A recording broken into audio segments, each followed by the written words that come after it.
dunay tulo ka klase nga mga pag-ampo or 3 ka types of prayer.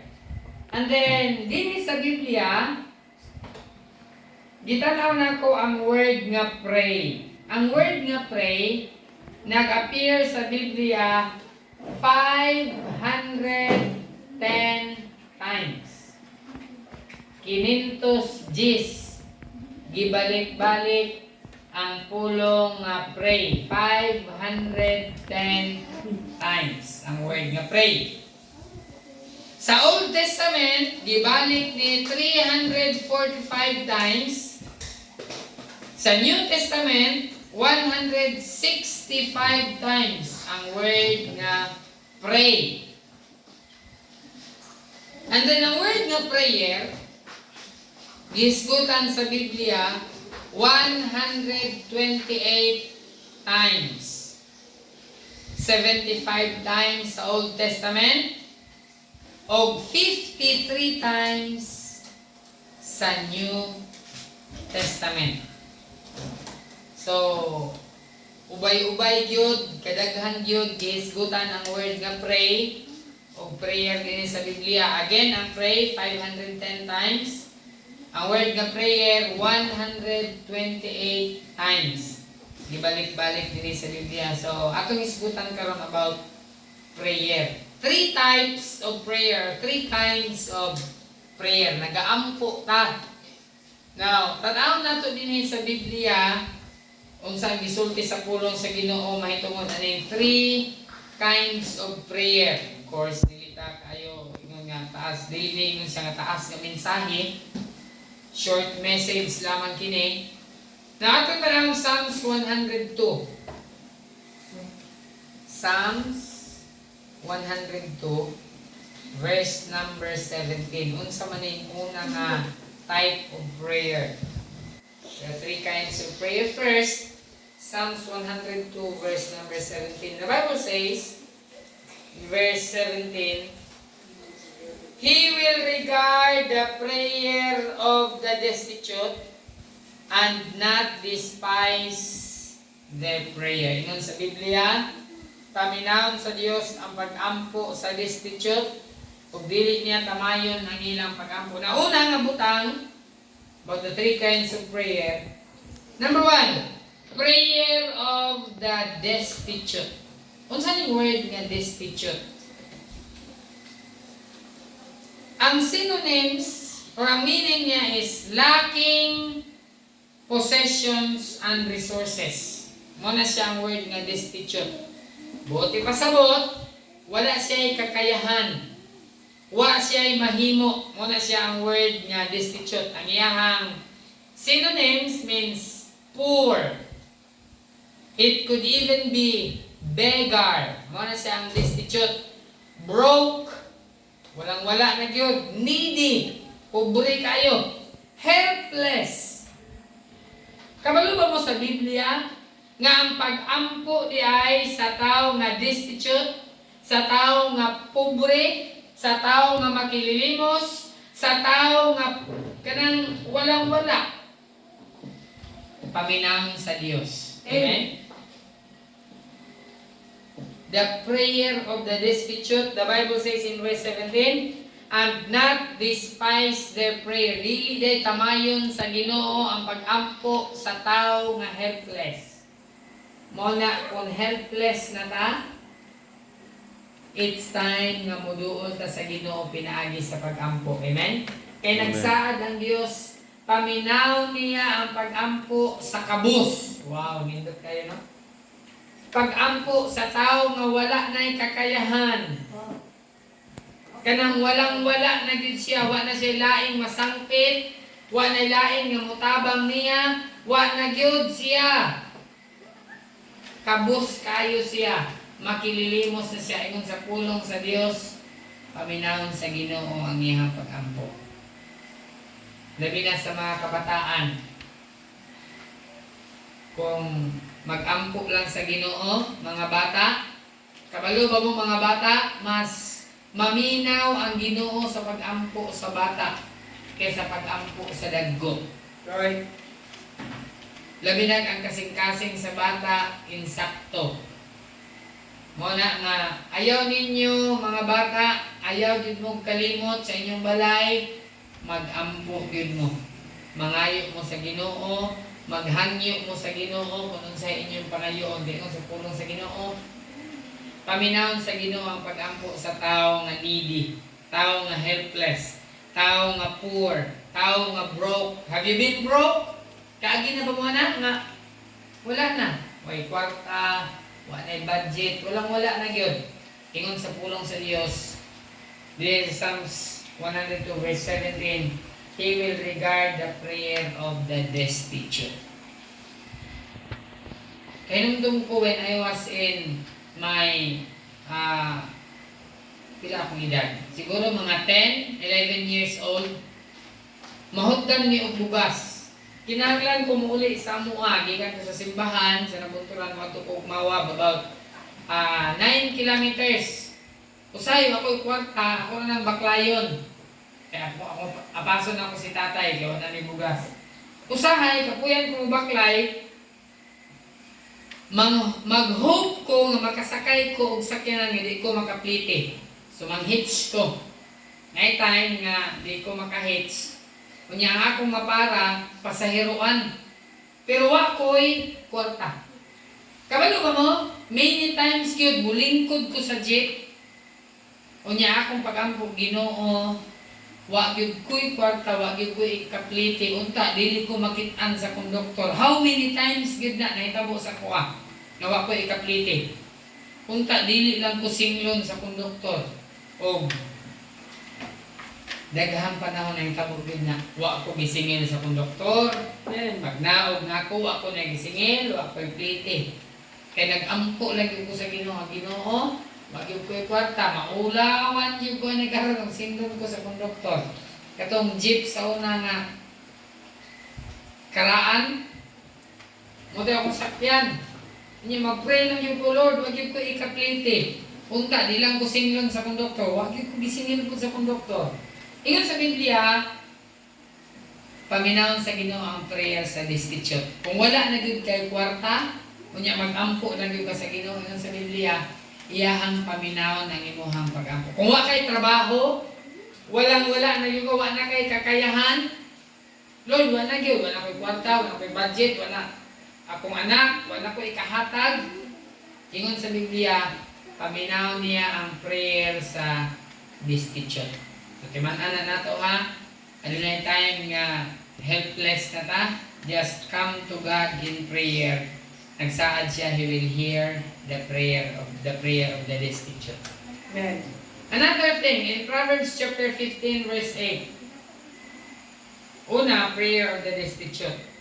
In Proverbs chapter 15 verse number 8, the Bible says, the sacrifice of the wicked is an abomination to the Lord, but the prayer of the upright is His delight. Second, primero, prayer of the destitute. Second kinds of prayer, prayer of the upright. The Bible says the prayer of the upright is His delight. Kalipay sa Ginoo ang pag-ampo sa tao nga upright. Ano sabi ng upright? Marked by strong moral. Tao nga adunay lig-on nga moralidad. Maayo nga pagkatao. Ingon sa Biblia, paminahon sa Dios ang pag-ampo sa tao nga adunay maayo nga moralidad. Ang synonym sa upright means ethical. Na good ethics. Na good manners. Paminahon sa Ginoo ang pag-ampo ng tawanan kanang tao nga good person, honest person. Paminahon na sa Dios, just person. Muna ang saad sa Ginoo, the prayer of the upright is His delight. Kung gusto ka, paminahon sa Ginoo ang iyong pag-ampo, kinahanglan upright ka. Amen? Amen. Good ka. Honest ka, just, ethical ka nga pagkatao. If you are an ethical kind of person, dili o dili gid na paminahon sa Dios imong pag-ampo. If you are a bad person, di gyud dunggon sa Dios imong pag-ampo. If you are a dishonest kind of person, di gyud dunggon sa Dios imong pag-ampo.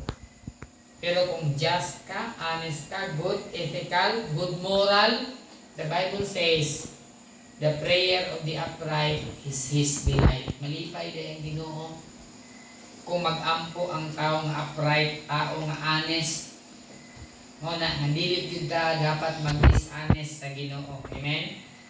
Kaya kung dishonest ka sa Ginoo, bisa kung saan nimong luhod-luhod, di gyud maminaw ang Ginoo sa imong pag-ampo. O kung nag-ampo ka, nahangtod ka wa pa gitubag sa Ginoo, i-check dayon ang imong kasing-kasing. Basin dishonest ko sa Ginoo. Basin unjust ko, basin dili ko good, basin unethical ko, nakabador ba gid ang Ginoo sa imong una-una o kasing-kasing. Muna kung hangtod ka wa pa gidungog sa Ginoo pag-ampo, check your heart. Maybe because you are not upright. Because if you are upright, the Bible says, the prayer of the upright is His delight. Kalipay sa Ginoo ang pag-ampo sa tao nga matarong. So those are different kinds of prayer. Una, prayer of the destitute. Ikaduha, prayer of the upright. Tanaw to sa Job 16 verse 17. Job, about the prayer of the upright. Job 16 verse 17. The Bible says, not for any injustice in mine hands. Also, my prayer is pure. Amen? Dapat kung mag-ampo ta, ang ato ang prayer, it should be pure. Amen? Dili ka mag-ampo with some bad intention sa imong prayer. Dapat ang imong prayer, it should be pure. Putli, pure nga intention. Not for any injustice in mine hands. Kung na may injustice atong kamot, isalikway na nato. Kaya dili yun maminaw ang Ginoo sa atong pag-ampo. Ingon pa niya, also my prayer is pure. Si Job, ingon niya, akong pag-ampo Ginoo, pure gyud ni. Putli gyud ni Lord. Dapat mauna ang ato ang pag-ampo. Kinahanglan ni mo na to atong prayer putli. Wa tay bad intention, wa tay pangayoon sa Ginoo aron ma-hurt ang uban kaya. Check gyud ang imong kasing-kasing. Mano nag-pray man ka na? Unsa may imong intention? So kinahanglan upright gyud ta. Kaya ang Ginoo, ingon pa sa Biblia, the prayer of the upright is His delight. Kalipay sa Ginoo ang pag-ampo sa upright. And then lastly, Proverbs 15.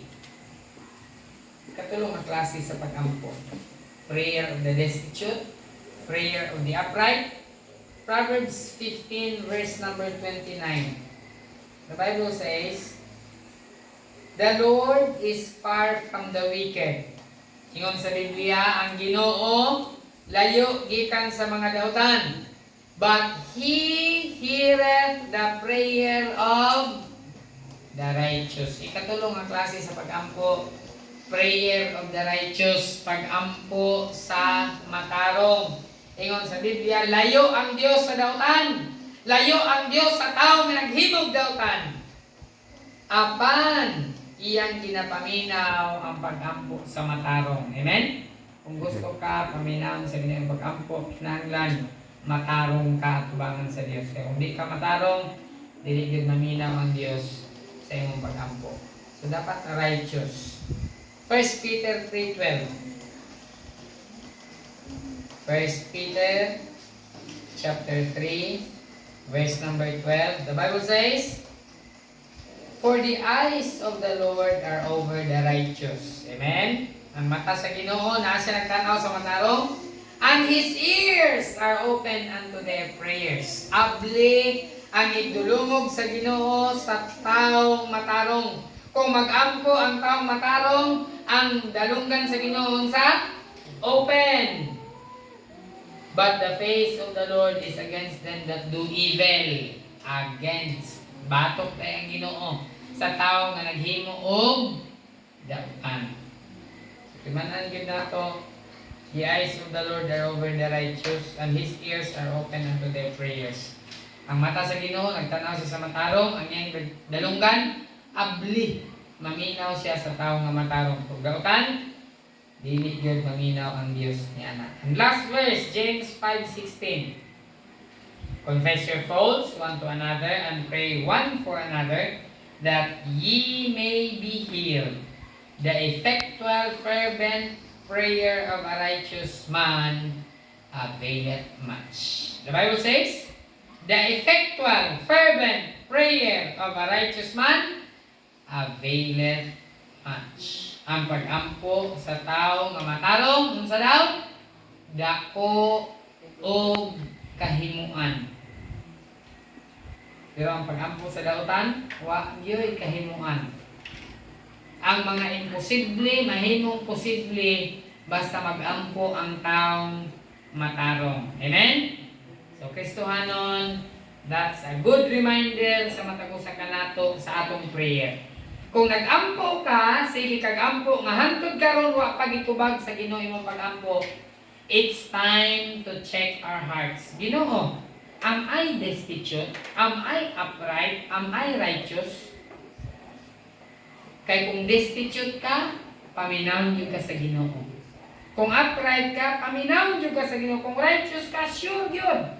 Paminaw ka sa Ginoo. Pero wicked ka, unjust ka, dili gyud maminaw ang Ginoo sa imong pag-ampo. Kung naa kay pag-ampo nga wa gitubag, the Bible says, susihon nato ang atong kaugalingon. Amen?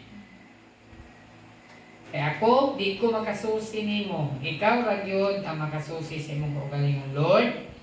Murag hapit naman tuig, wala gyapon nimo gidungog ang pag-ampo. Basin ako ang problema, Ginoo.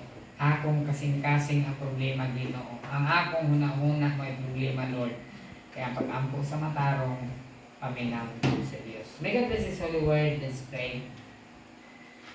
Gamahanan langit ng Amahan, salamat sa inyong mga pulong. Nakita na ko dito ang 3 types of prayer. The prayer of the destitute, the prayer of the upright, and the prayer of the righteous. Ngayon yung paminaw ng ilang mga pag-ampo o Diyos.